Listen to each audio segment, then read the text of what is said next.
gouvernement, c'est une création permanente qu'on améliore chaque fois. Il n'est pas exclu que dans les, je ne dis pas les jours, dans un avenir pas très éloigné, il y ait des retouches dans le sens de l'amélioration de l'équipe. Alors avec quelle instruction pour ce gouvernement-là? La lutte à outrance pour sortir le Cameroun de la crise. C'est l'objectif majeur. L'autre objectif, c'est promouvoir une société démocratique. Ce sont les deux objectifs majeurs.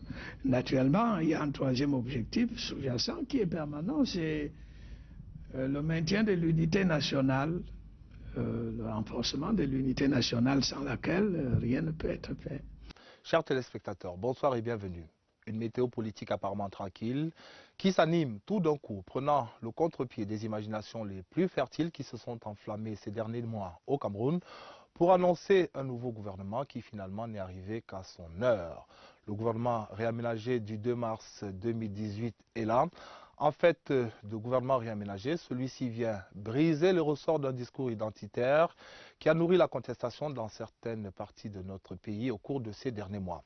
Dans le même temps, ce nouveau gouvernement se veut une réponse à une demande sociale qui s'est exprimée de diverses manières au cours de ces derniers mois. Dans cette édition de votre magazine Présidence Actu, nous allons essayer de sonder la pensée présidentielle et pour cela, nous allons solliciter à nouveau l'expertise d'un analyste politique réputé, Laurent Bassi est son nom.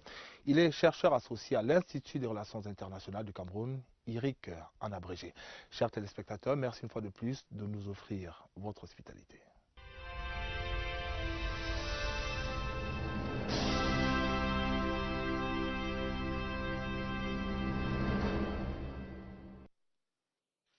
La complexité des déterminants qui viennent d'amener le président de la République à réaménager le gouvernement ce 2 mars 2018 commande une certaine prudence, puisque de toute évidence, Paul Biya est le seul à en détenir les clés. Mais comment ne pas y voir un souci de recadrage de l'action gouvernementale et la réponse à une demande sociale exprimée de diverses manières au cours de ces derniers mois?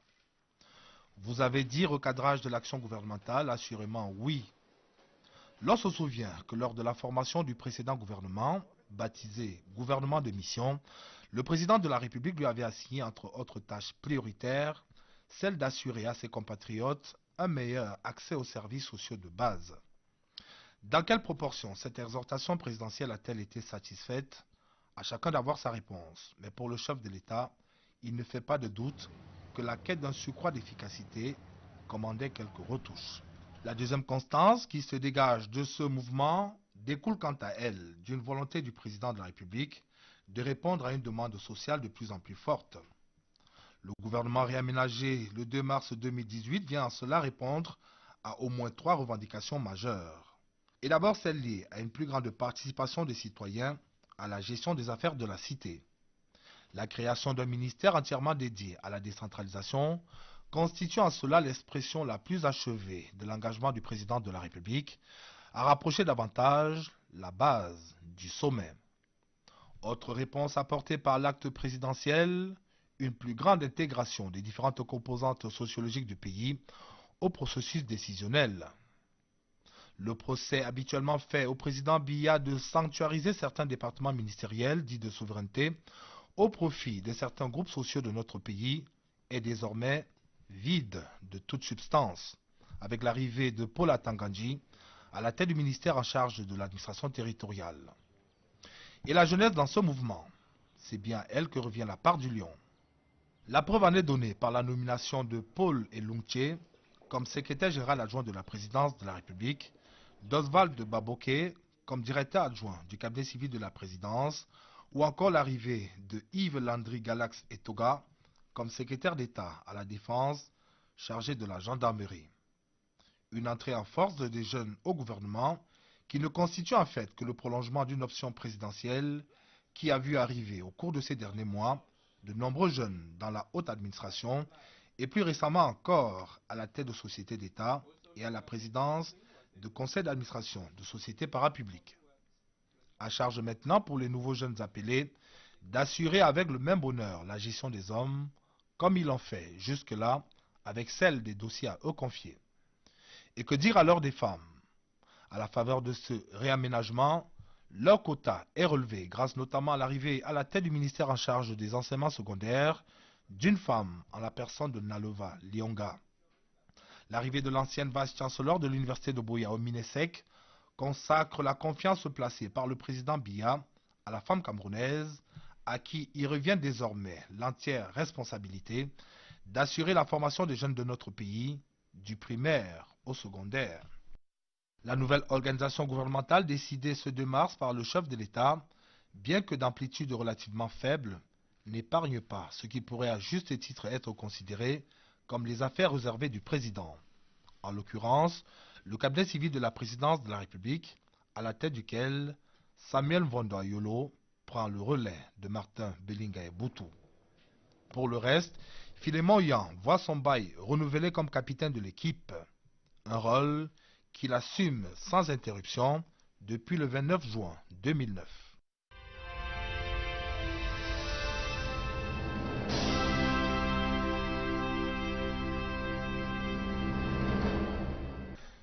Les derniers réaménagements au sein de la technostructure gouvernementale qui ont pris au dépourvu même les oracles les plus perspicaces n'ont pas fini d'alimenter les commentaires dans les salons et au sein de l'opinion. Laurent Bassi, bonsoir. Bonsoir.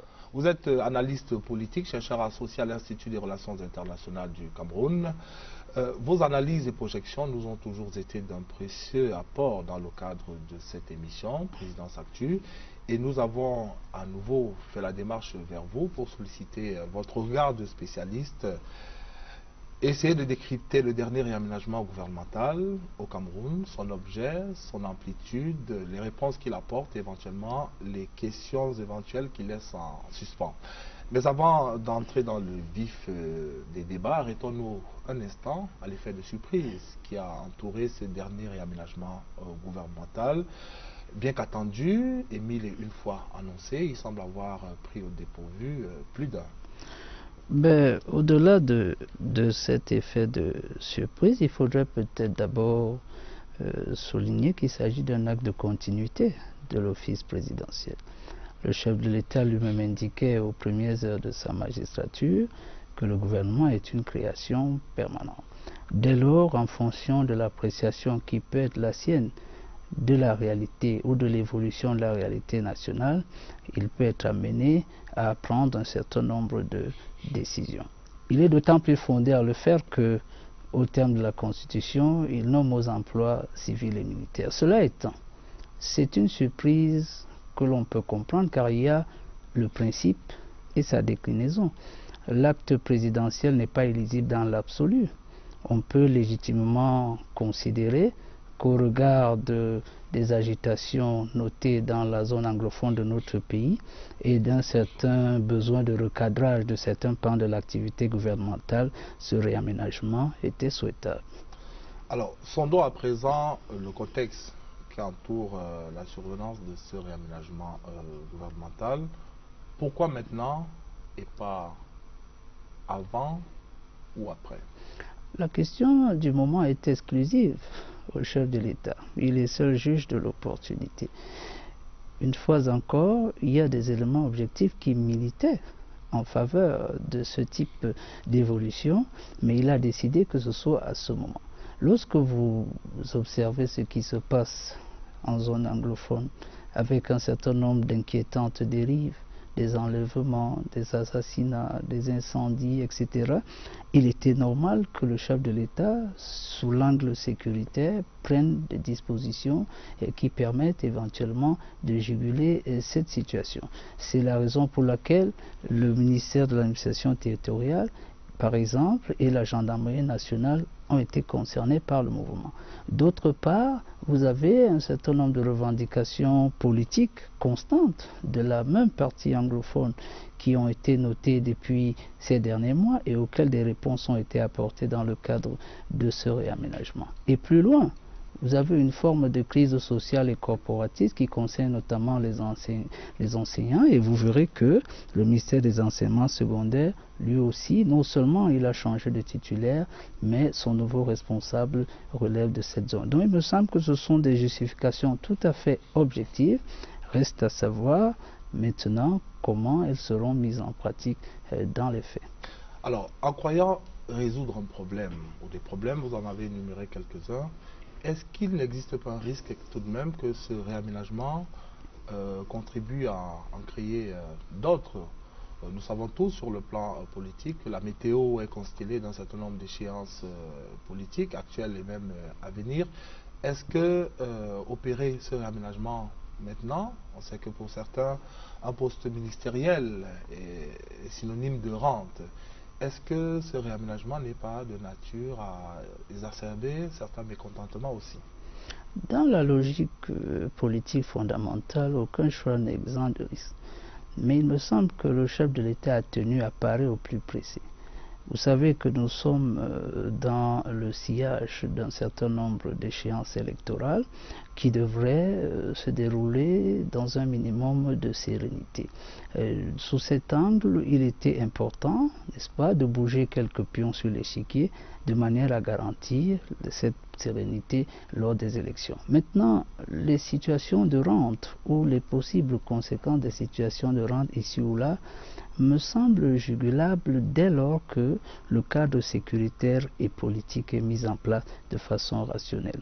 Vous savez, la démocratie à laquelle nous aspirons ou dans laquelle nous évoluons implique précisément un jeu transactionnel. Et le jeu transactionnel veut que chaque acteur, en fonction de ses aspirations, de sa volonté, de sa vision, s'exprime. Ce qui doit rester au-delà de toutes ces dimensions, c'est la loi et c'est la volonté de construire et d'avancer ensemble.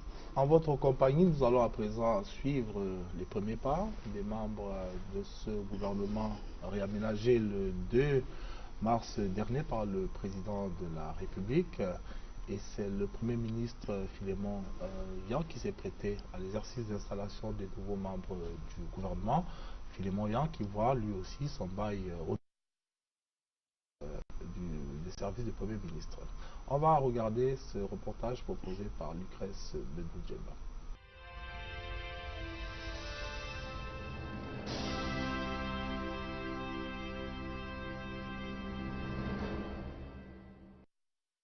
Jeu de chaises musicales entre le ministre des Finances et le ministre de l'Économie, de la Planification et de l'Aménagement du territoire. C'est lui, Paul Motazé, qui détient désormais les cordons de la bourse.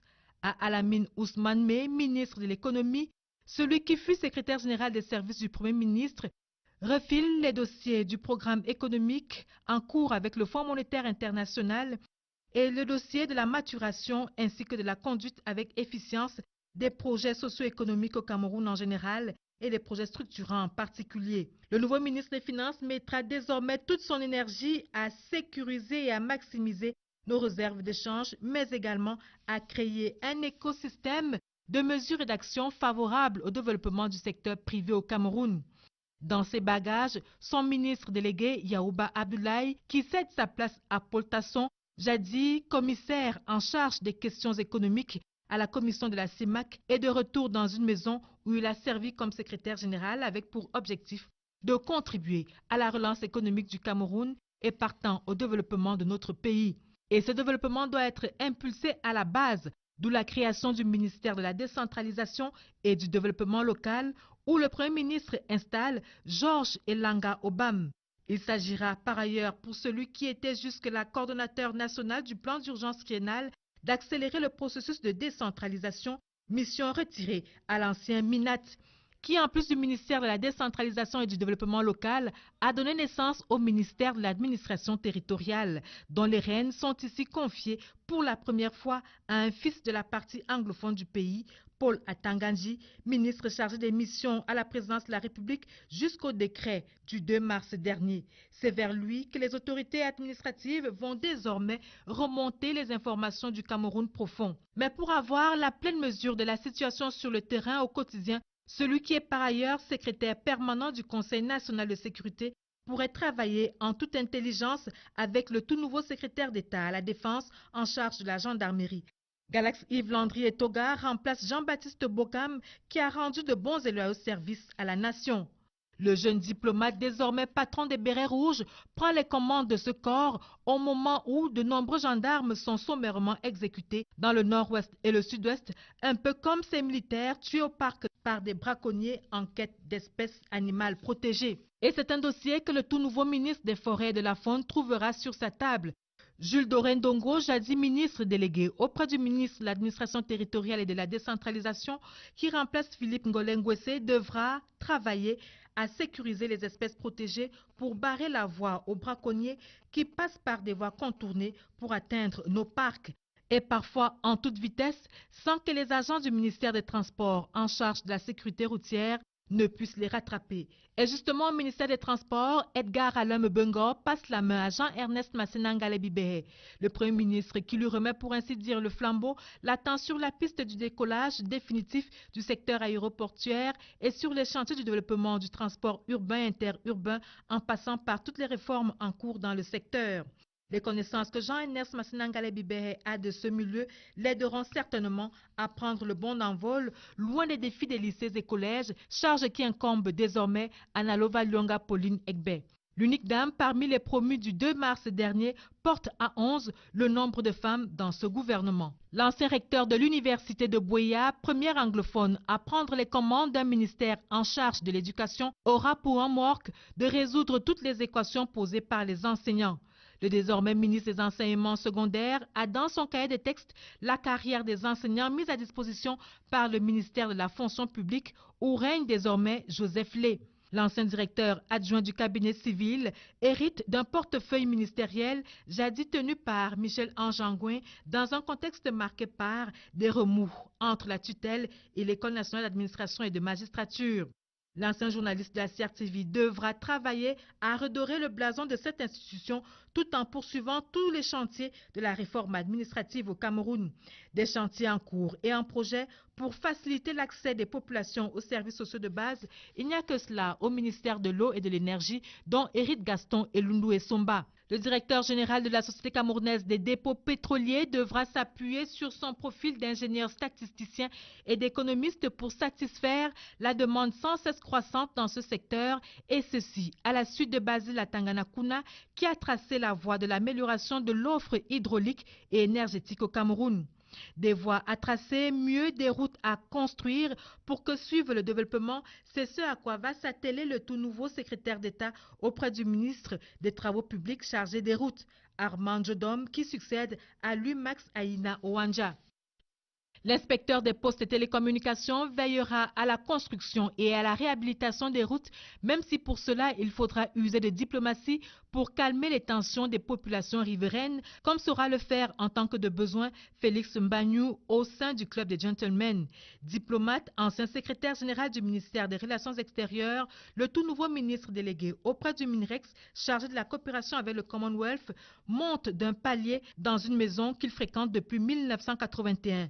À la suite de Joseph John Gouté, l'ancien ministre conseiller à New York aura à cœur de renforcer la coopération économique et technique entre le Cameroun et le Commonwealth. À tous les promus, le Premier ministre Philémon Yang a recommandé abnégation, ardeur au travail et sens du devoir.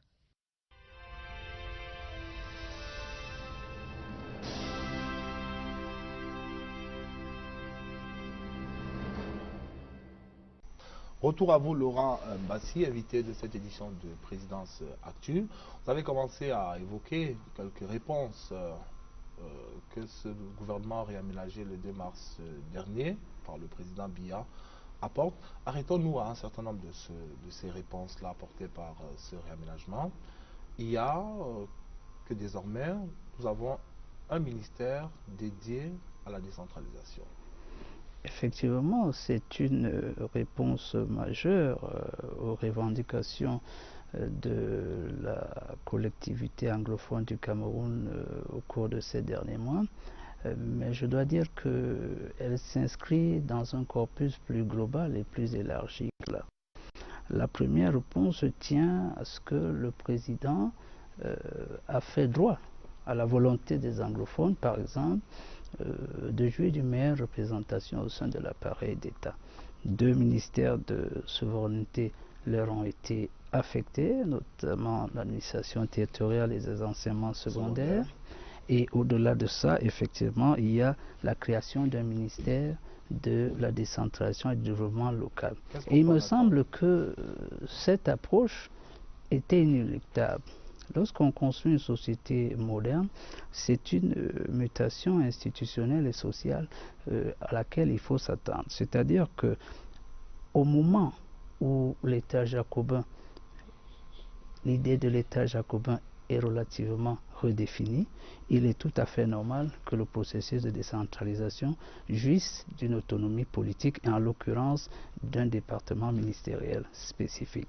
Et le chef de l'État d'ailleurs, au cours de son message de fin d'année, avait indiqué avec précision que c'était un processus qui ira de l'avant sur la base, n'est-ce pas, de toutes les réactions qu'il avait recueillies de la communauté nationale. Donc je crois qu'il y a lieu de s'en féliciter et d'espérer que ceux qui ont été promus à ces fonctions-là et dans ce secteur-là puissent rapidement lui donner corps et permettre que la nation retrouve un certain type de cohésion. Parmi les réponses apportées par le président de la République, il y a cette entrée plus prononcée des jeunes au sein de l'appareil gouvernemental.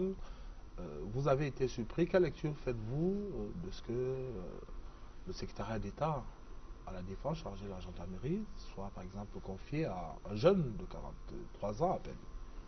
Non, je n'ai pas été parti. Ou que le secrétaire général adjoint de la présidence de la République soit également un jeune d'âge de 50 ans. Je n'ai pas été particulièrement surpris pour une raison toute simple. Lorsque vous observez la démarche du président Biya, il y a toujours une certaine gradation. Quelques encablures en arrière, vous aurez certainement constaté qu'un certain nombre de hauts responsables d'État dans les sociétés d'État et dans divers autres services relèvent d'une certaine génération. Donc il me semble qu'il est dans une progressivité pensée, mûrie et réfléchie. C'est un prolongement et une progressivité qui est appelée, à mon sens, à se renforcer. Donc ce n'est pas une surprise en tant que telle, étant entendu que le chef de l'État dispose d'éléments qui peuvent nous échapper, nous le faisons confiance dans le sens où il a pris la décision. Vous parlez de profil justement, on est curieux d'avoir votre regard sur la nature des profils auxquels on a confié certaines responsabilités. On se rend compte très aisément qu'il n'y a pas véritablement une traçabilité à laquelle certains se seraient attendus pour accéder à certains postes ministériels. Quelle lecture vous en faites? Vous savez, les actes de nomination au niveau gouvernemental revêtent un cachet discrétionnaire. Et dans la construction, une fois encore, des sociétés modernes, l'on a affaire à une diversification des profils lorsqu'il s'agit d'exercer des fonctions politiques. Ce gouvernement montre effectivement que la permutabilité des ministres est désormais de règle et surtout que la diversification des profils va également, va également s'accentuer. Vous savez, on ne peut pas, en contexte de modernité et en contexte politique, se contenter de profils établis et rigides. On s'attend par exemple, pour les jours, les mois ou les années à venir, que la société civile soit de plus en plus représentée au sein du gouvernement. Parce que c'est la corbeille, la diversité et la complémentarité des apports qui fondent les nations solides. Nous sommes dans un processus qui est, je pense, bien perçu par le chef de l'État et cela ne relève pas de la surprise, il est appelé à se renforcer. Il y a également à la faveur de ce réaménagement, ce clin d'œil particulier qui est fait aux femmes, la femme camerounaise qui voit son quota relevé au sein du gouvernement. Oui, relevé de manière sensible, mais surtout c'est la nature. De manière qualitative.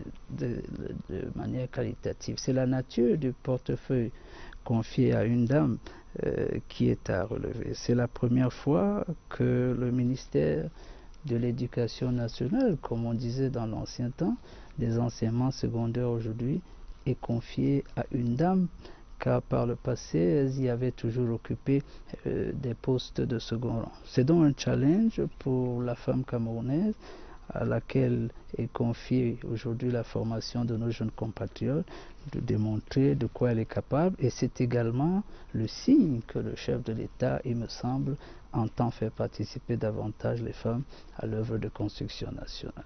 Laurent Bassi, nous allons observer notre seconde pause pour suivre les pas cette fois du nouveau ministre directeur du cabinet civil de la présidence de la République, Samuel Mvondo Ayolo, qui est entré en fonction lui aussi en début de cette semaine, ainsi que le secrétaire général adjoint de la présidence de la République, Paul Elung.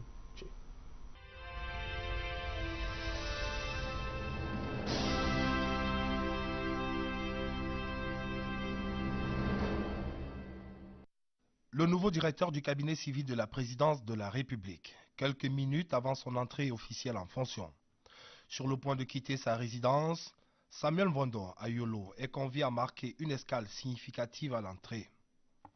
En effet, parti de son Djaïlobo natal et de l'arrondissement de Moyo-Messala dans le sud Cameroun qu'il a vu naître, parent et militant de la section locale du Rassemblement démocratique du peuple camerounais, section phare et bénie comme se plaisent à le rappeler ses militants, sont venus lui exprimer leur profonde joie pour cette délicate mission à lui confier par le chef de l'État et dans le même temps lui apporter leur bénédiction. La cérémonie, bien que sobre, revêt une charge symbolique toute particulière. Profondément marqué par ce geste d'affection, le nouveau directeur du cabinet civil de la présidence de la République adresse à chacun une accolade avant d'exprimer à tous sa profonde gratitude. C'est dans cette atmosphère de grande décontraction qu'est annoncée à la résidence du nouveau directeur du cabinet civil de la présidence de la République son prédécesseur au poste, Martin Bellinga Boutou. Le bel échange de civilité entre les deux personnalités qui se connaissent bien augure d'un passage de témoins intergénérationnel dans la plus grande sérénité. Il convient d'y voir aussi sans doute la pérennité de l'État et du service public, une pérennité qui va bien au-delà des hommes chargés de l'animer. Dans la quiétude de l'un des flancs du mont Fébé, une nouvelle page vient de s'ouvrir au cabinet civil de la présidence de la République. Un nouveau serviteur de la République va à la rencontre de son nouveau destin. La suite va se dérouler à l'abri des regards indistraits.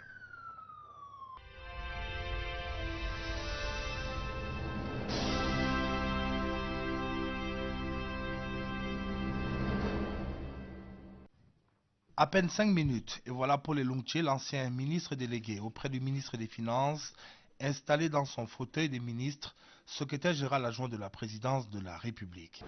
Décret numéro 2018-192 du 2 mars 2018 portant nomination d'un secrétaire général adjoint de la présidence de la République. Le président de la République, vu la Constitution, vu le décret numéro 2011-408 du 9 décembre 2011 portant organisation du gouvernement, vu le décret numéro 2011-412 du 9 décembre 2011 portant réorganisation de la présidence de la République, décret. Article 1er. Monsieur Elung Paul Che est, à compter de la date de signature du présent décret, nommé ministre, secrétaire général adjoint de la présidence de la République. Article 2. L'intéressé aura droit aux avantages de toute nature prévus par la réglementation en vigueur. Dans le rôle principal, Ferdinand Gongo, le ministre et secrétaire général de la présidence.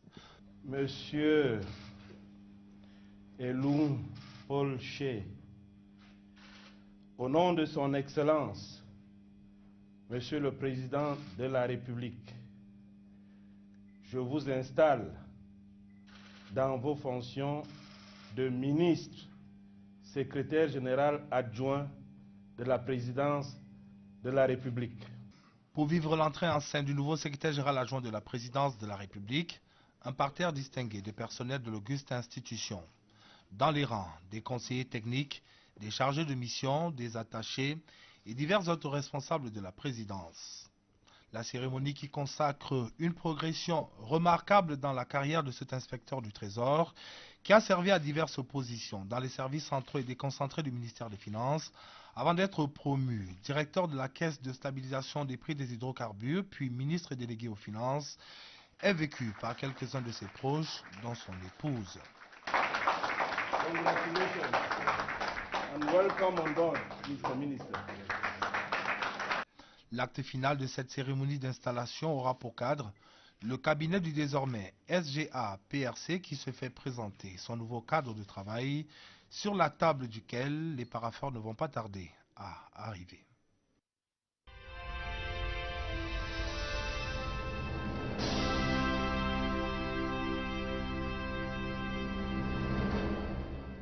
Certains analystes se plaisent à évoquer la faible amplitude de ce réaménagement gouvernemental, mais on se rend compte qu'il a quand même touché jusqu'à ce qui peut être considéré comme les affaires réservées du président de la République, Laurent Gbagbo.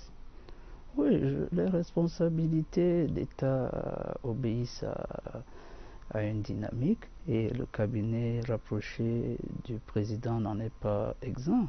Une fois encore, sur la base des éléments qui sont en sa possession, il peut être amené à le renouveler dans le but éventuellement d'un surcroît d'efficacité. Il ne s'agit pas nécessairement de penser ou de prétendre que ceux qui sont remplacés ont démérité en quelque manière, mais il s'agit d'une certaine manière de comprendre que le chef de l'État peut être, pour une raison ou pour une autre, à la recherche d'un nouveau souffle. Alors, quelle espérance de vie donnez-vous à ce nouveau gouvernement, ce gouvernement du 2 mars 2018? C'est un gouvernement de campagne, c'est un gouvernement de 6 mois, c'est un gouvernement d'une année. Je n'ai pas de prétention de divination, mais il ne me semble pas que les échéances électorales aient guidé de manière primordiale ce qui vient de se passer. Le président de la République est le principal exutoire des aspirations du peuple dont il est l'élu. Il exerce la souveraineté populaire et de ce point de vue, il a tenu à entendre la voix de ses concitoyens, que ce soit de la région anglophone ou des autres régions qui aspiraient, qui demandaient un certain nombre de modifications, soit de la structure, soit de la composition du gouvernement. Donc, dès lors, vous ne pouvez pas affirmer de manière péremptoire que c'est un gouvernement à longue ou à courte portée. Après les élections, après l'ensemble des élections, probablement qu'un nouveau cabinet sera mis en place, mais nous ne pouvons pas préjuger de ceux qui en feront ou n'en feront pas partie. Mais je pense à un adage populaire anglo-saxon qui dit « Where there is a will, there is a way ». La volonté crée le chemin. Une volonté s'est exprimée venant du plus profond du peuple camerounais et le chef de l'État y a fait droit à travers ce réaménagement. C'est la lecture primaire que je peux en faire. Vous parlez d'un surcroît d'efficacité. Qu'est-ce qui est attendu, qu'est-ce qui serait attendu de manière concrète de ces nouveaux fantassins que l'on envoie sur le terrain? Mettre en place de manière continue et raffermie le processus de décentralisation, garantir la sécurité sur l'ensemble du territoire national, parfaire le fonctionnement de l'équipe gouvernementale et préparer les élections dans un cadre serein et démocratique. Il me semble que voilà quelques lignes autour desquelles ce gouvernement devra s'atteler. Peut-être que pour le cas des enseignements secondaires, on peut également espérer une meilleure prise en charge des revendications liées à la spécificité du sous-système anglophone d'enseignement. Tout à fait, mais cela étant, le ministre des enseignements secondaires est le ministre de l'ensemble du système éducatif camerounais. Elle a beau provenir de la zone anglophone, elle doit tenir compte à égalité de perception des problèmes des enseignants, des élèves partout à travers le territoire national.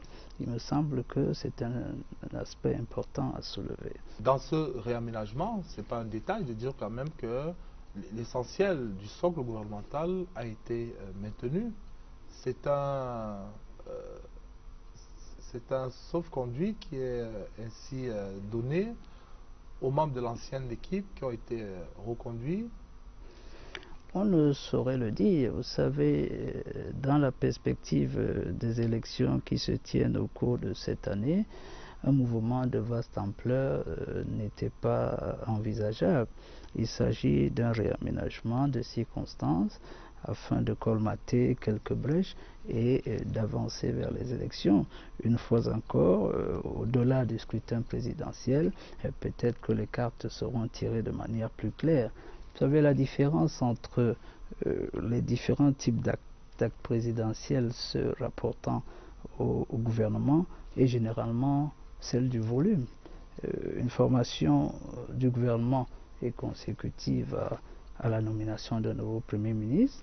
Un remaniement ministériel relève d'une certaine amplitude, un réaménagement d'une amplitude moindre et un réajustement, c'est quelque chose de tout à fait léger. Donc en fonction de la situation politique et des exigences du moment, le chef de l'État choisit la forme et la tonalité d'un mouvement gouvernemental. Nous allons vous remercier, Laurent Mbassi, d'avoir accepté de nous accompagner une fois de plus dans le cadre de cette édition de Présidence Actu. Nous allons prendre congé de vous en vous proposant ces belles images de la participation de la première dame du Cameroun, Mme Chantal Biya, aux manifestations marquant l'édition 2018 de la Journée internationale de la femme, manifestations qui se sont déroulées au boulevard du 20 mai à Yaoundé.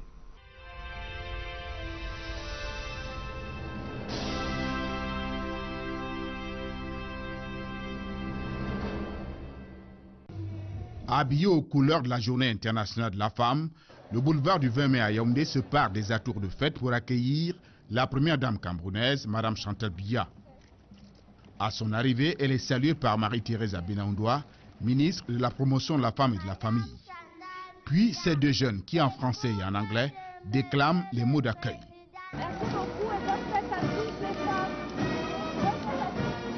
Incontestablement, la présence ici de l'épouse du chef de l'État rehausse l'éclat de l'événement autant qu'elle lui confère prestige, notoriété et convivialité. Madame Chantal Biya inondant la tribune de sa bonne humeur communicative. Avec entrain, elle suit l'exécution de l'hymne national. À ses côtés, les épouses des proches collaborateurs du chef de l'État, les femmes membres du gouvernement, plusieurs membres du corps diplomatique, les dames du cercle des amis du Cameroun, les membres de la fondation Chantal Biya, une brochette variée d'invités spéciaux. Sous l'œil vigilant de la première dame camerounaise, le train du défilé s'ébranle. 9 locomotives qui embarquent près de 70 000 femmes, martelant le macadam du boulevard du 20 mai d'un pas cadencé. Des institutions créées par Mme Chantal Biya s'associent à la parade. La fondation Chantal Biya qui comprend en son sein un carré des minorités, cible privilégiée de l'action humanitaire de Mme Chantal Biya. Le centre hospitalier de recherche et d'application en chirurgie endoscopique et reproduction humaine. Marraine de l'opération 100 000 femmes et MIGEF 2035, Mme Chantal Biya encourage l'Institut africain d'informatique, mais aussi plusieurs représentations diplomatiques qui prennent part au défilé. En toute humilité, Mme Chantal Biya n'hésite pas à se mettre debout pour encourager les défilantes par ses applaudissements, comme ces passages remarqués des dames du Nord-Ouest et du Sud-Ouest dans un véritable hymne au vivre ensemble. We are one, dit la chanson. Toutes semblent se délecter de la présence galvanisante de la première dame camerounaise, dont la participation marque aussi l'adhésion au thème de la 23e journée internationale de la femme au Cameroun. Après le défilé motorisé, l'épouse du chef de l'État suit également l'exécution de l'hymne de la femme qui résonne au boulevard du 20 mai pour clôturer la parade. Madame Chantal Biya se rend ensuite volontiers au Yaoundé Hilton Hotel. Elle y offre un déjeuner assorti d'un gala culturel. Madame Chantal Biya accompagne ainsi la fine fleur artistique et culturelle, émanation des 4 L culturels de notre pays. Un aboutissement d'une fête qui aura été exceptionnelle.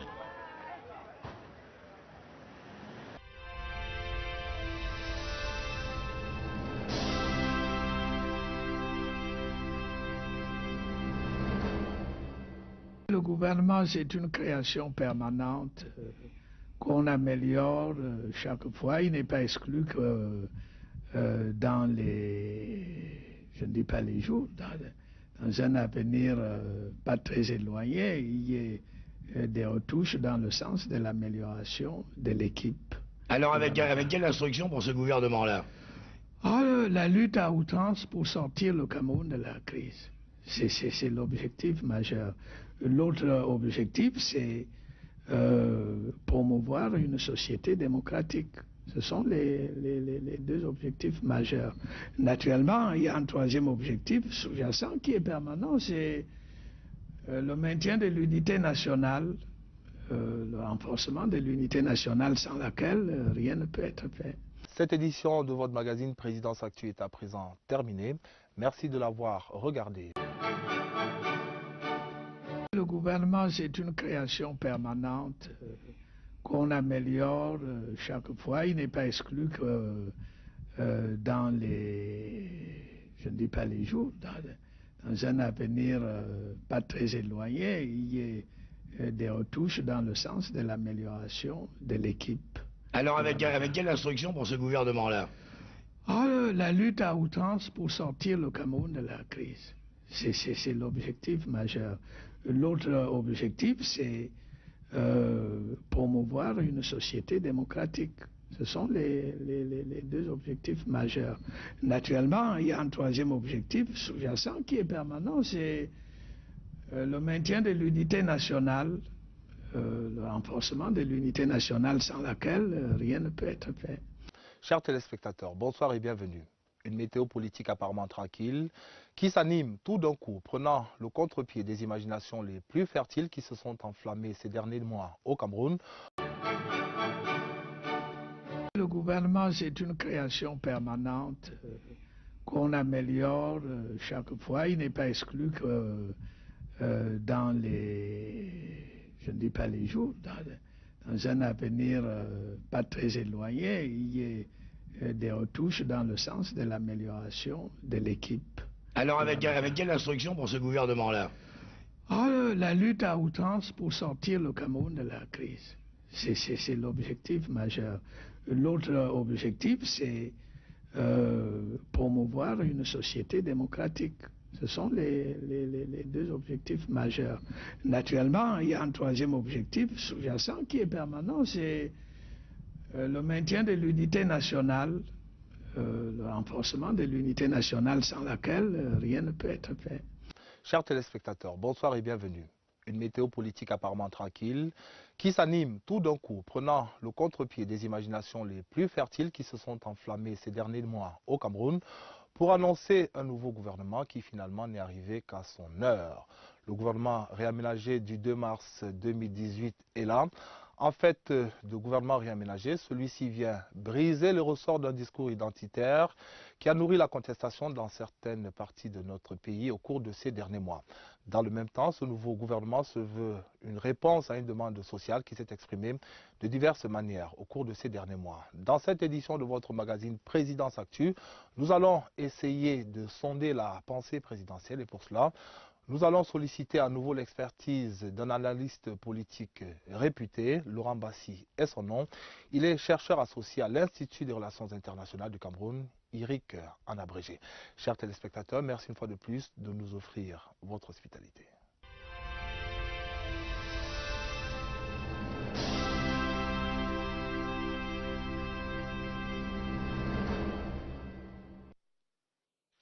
La complexité des déterminants qui viennent d'amener le président de la République à réaménager le gouvernement ce 2 mars 2018 commande une certaine prudence, puisque de toute évidence, Paul Biya est le seul à en détenir les clés. Mais comment ne pas y voir un souci de recadrage de l'action gouvernementale et la réponse à une demande sociale exprimée de diverses manières au cours de ces derniers mois? Vous avez dit recadrage de l'action gouvernementale, assurément oui. L'on se souvient que lors de la formation du précédent gouvernement, baptisé gouvernement de mission, le président de la République lui avait assigné entre autres tâches prioritaires, celle d'assurer à ses compatriotes un meilleur accès aux services sociaux de base. Dans quelle proportion cette exhortation présidentielle a-t-elle été satisfaite? À chacun d'avoir sa réponse. Mais pour le chef de l'État, il ne fait pas de doute que la quête d'un surcroît d'efficacité commandait quelques retouches.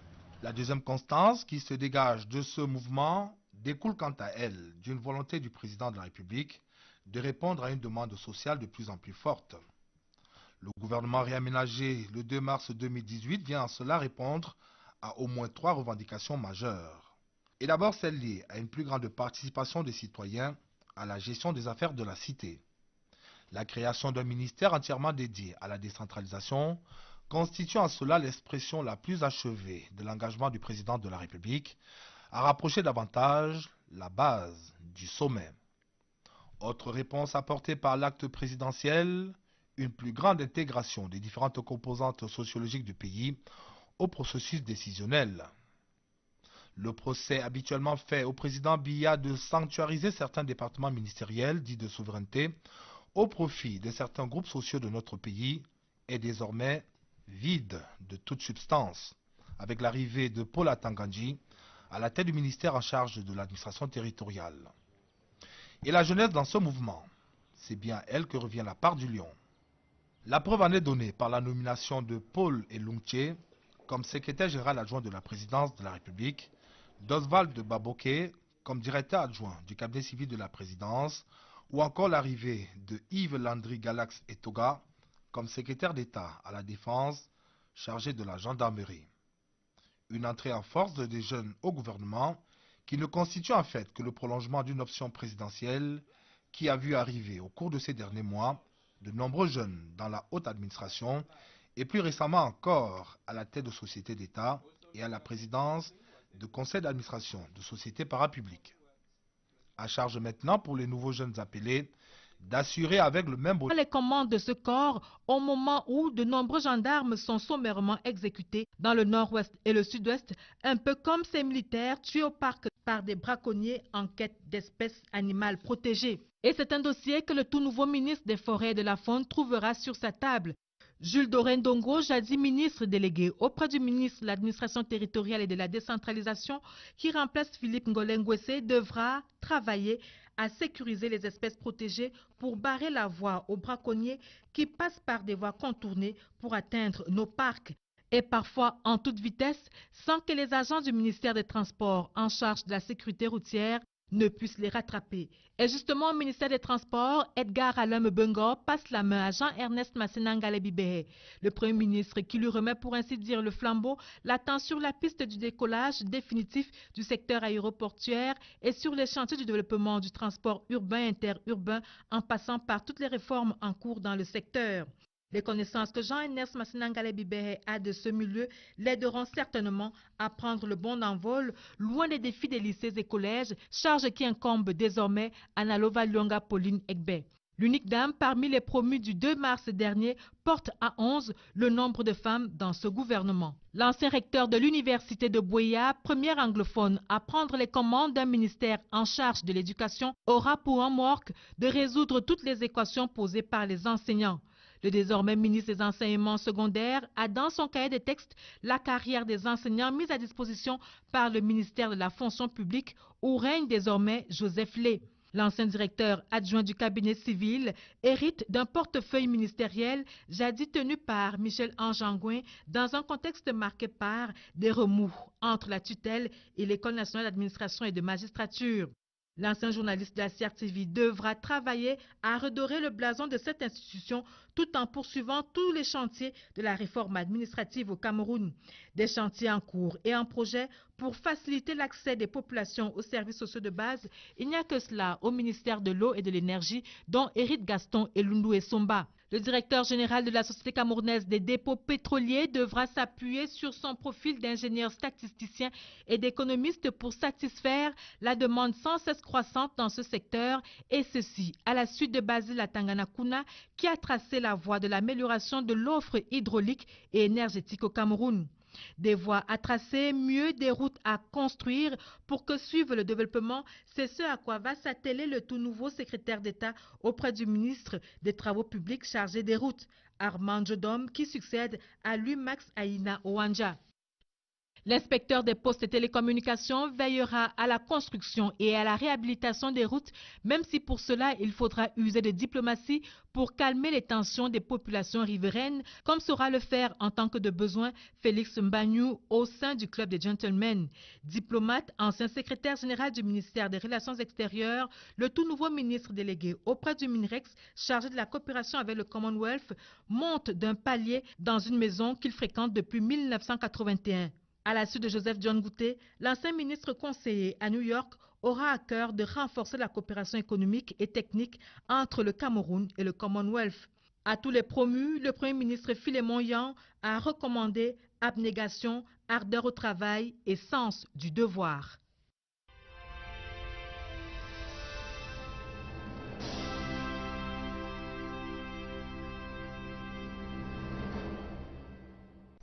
Retour à vous, Laurent Bassi, invité de cette édition de Présidence Actu.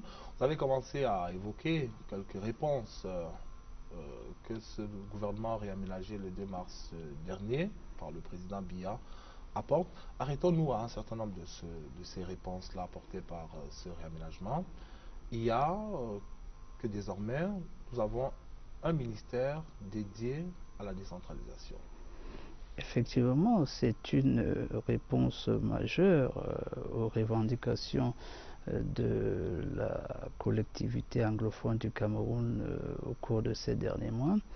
Mais je dois dire qu'elle s'inscrit dans un corpus plus global et plus élargi.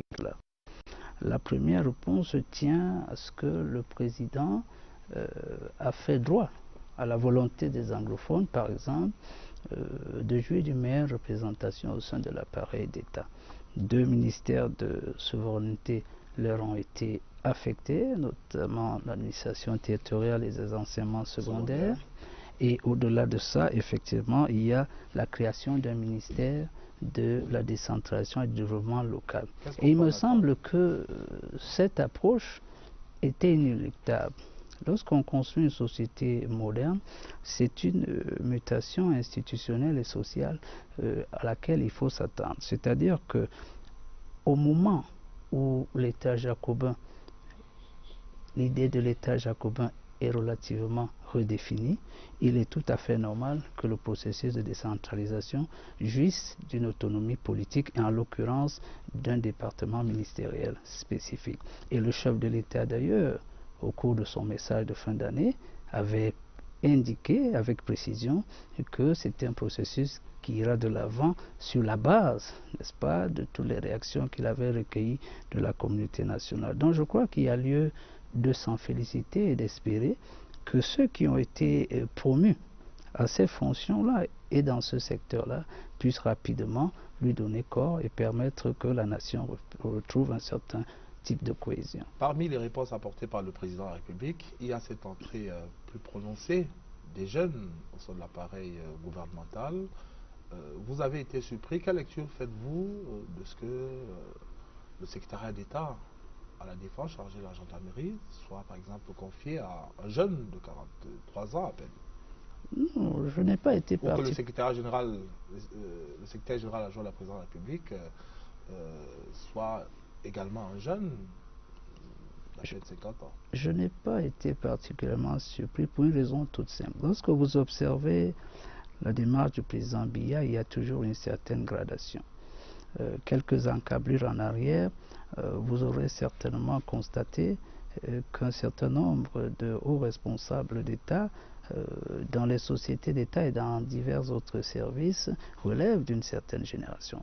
Donc il me semble qu'il est dans une progressivité pensée, mûrie et réfléchie. C'est un prolongement et une progressivité qui est appelée, à mon sens, à se renforcer. Donc ce n'est pas une surprise en tant que telle, mais étant entendu que le chef de l'État dispose d'éléments qui peuvent nous échapper, nous le faisons confiance dans le sens où il a pris la décision. Vous parlez de profil justement, on est curieux d'avoir votre regard sur la nature des profils auxquels on a confié certaines responsabilités. On se rend compte très aisément qu'il n'y a pas véritablement une traçabilité à laquelle certains se seraient attendus pour accéder à certains postes ministériels. Quelle lecture vous en faites? Vous savez, les actes de nomination au niveau gouvernemental revêtent un cachet discrétionnaire. Et dans la construction, une fois encore, des sociétés modernes, l'on a affaire à une diversification des profils lorsqu'il s'agit d'exercer des fonctions politiques. Ce gouvernement montre effectivement que la permutabilité des ministres est désormais de règle et surtout que la diversification des profils va également, va également s'accentuer. Vous savez, on ne peut pas, en contexte de modernité et en contexte politique, se contenter de profils établis et rigides. On s'attend par exemple, pour les jours, les mois ou les années à venir, que la société civile soit de plus en plus représentée au sein du gouvernement. Parce que c'est la corbeille, la diversité et la complémentarité des apports qui fondent les nations solides. Nous sommes dans un processus qui est, je pense, bien perçu par le chef de l'État et cela ne relève pas de la surprise, il est appelé à se renforcer. Il y a également à la faveur de ce réaménagement, ce clin d'œil particulier qui est fait aux femmes, la femme camerounaise qui voit son quota relevé au sein du gouvernement.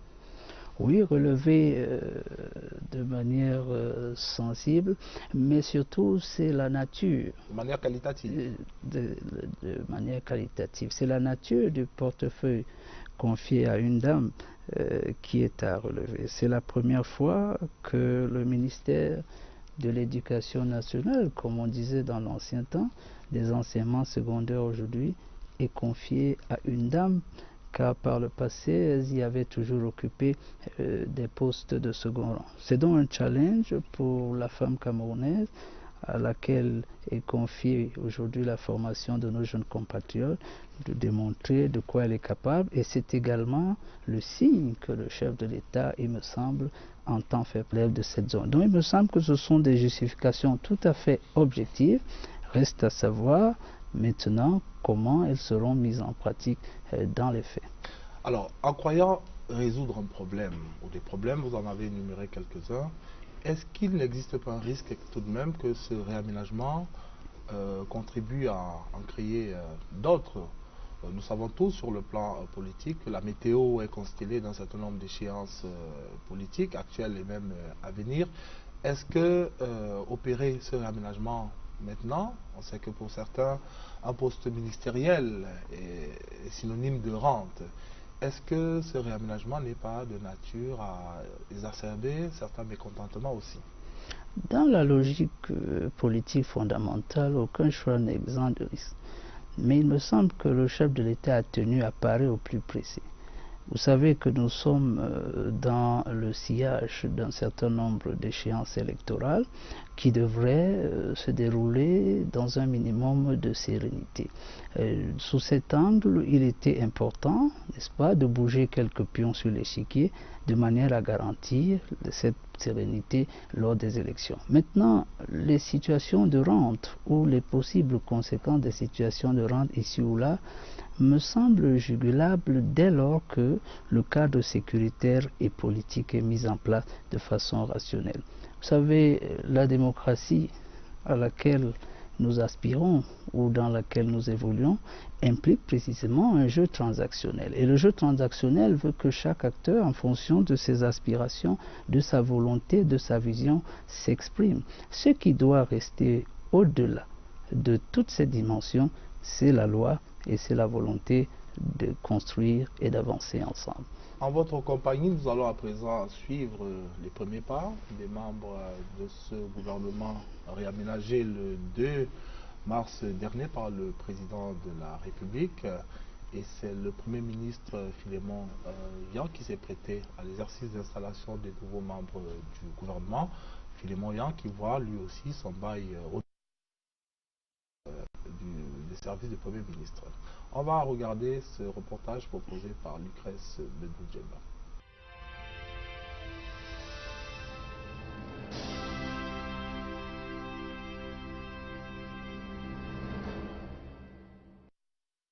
Jeu de chaises musicales entre le ministre des Finances et le ministre de l'Économie, de la Planification et de l'Aménagement du territoire. C'est lui, Paul Motazé, qui détient désormais les cordons de la bourse. à Alamine Ousmane Mey, ministre de l'économie, celui qui fut secrétaire général des services du Premier ministre, refile les dossiers du programme économique en cours avec le Fonds monétaire international et le dossier de la maturation ainsi que de la conduite avec efficience des projets socio-économiques au Cameroun en général et des projets structurants en particulier. Le nouveau ministre des Finances mettra désormais toute son énergie à sécuriser et à maximiser nos réserves d'échange, mais également à créer un écosystème de mesures et d'actions favorables au développement du secteur privé au Cameroun. Dans ses bagages, son ministre délégué Yaouba Abdoulaye, qui cède sa place à Paul Tasson, jadis commissaire en charge des questions économiques à la commission de la CIMAC, est de retour dans une maison où il a servi comme secrétaire général avec pour objectif de contribuer à la relance économique du Cameroun et partant au développement de notre pays. Et ce développement doit être impulsé à la base, d'où la création du ministère de la décentralisation et du développement local, où le Premier ministre installe Georges Elanga Obam. Il s'agira par ailleurs pour celui qui était jusque-là coordonnateur national du plan d'urgence triennal d'accélérer le processus de décentralisation, mission retirée à l'ancien MINAT, qui en plus du ministère de la décentralisation et du développement local a donné naissance au ministère de l'administration territoriale, dont les rênes sont ici confiées pour la première fois à un fils de la partie anglophone du pays, Paul Atanganji, ministre chargé des missions à la présidence de la République jusqu'au décret du 2 mars dernier. C'est vers lui que les autorités administratives vont désormais remonter les informations du Cameroun profond. Mais pour avoir la pleine mesure de la situation sur le terrain au quotidien, celui qui est par ailleurs secrétaire permanent du Conseil national de sécurité pourrait travailler en toute intelligence avec le tout nouveau secrétaire d'État à la Défense en charge de la gendarmerie. Galax Yves Landry et Toga remplace Jean-Baptiste Bokam qui a rendu de bons et loyaux services à la nation. Le jeune diplomate, désormais patron des Bérets Rouges, prend la gestion des hommes comme il en fait jusque-là avec celle des dossiers à eux confiés. Et que dire alors des femmes?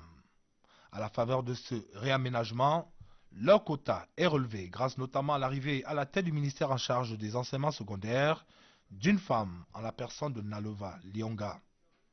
L'arrivée de l'ancienne vice-chancellor de l'université de Buea au Minesec consacre la confiance placée par le président Biya à la femme camerounaise, à qui il revient désormais l'entière responsabilité d'assurer la formation des jeunes de notre pays, du primaire au secondaire. La nouvelle organisation gouvernementale décidée ce 2 mars par le chef de l'État, bien que d'amplitude relativement faible, n'épargne pas ce qui pourrait à juste titre être considéré comme les affaires réservées du président. En l'occurrence, le cabinet civil de la présidence de la République, à la tête duquel Samuel Mvondo Yolo prend le relais de Martin Belinga Boutou. Pour le reste, Philémon Yan voit son bail renouvelé comme capitaine de l'équipe, un rôle qu'il assume sans interruption depuis le 29 juin 2009.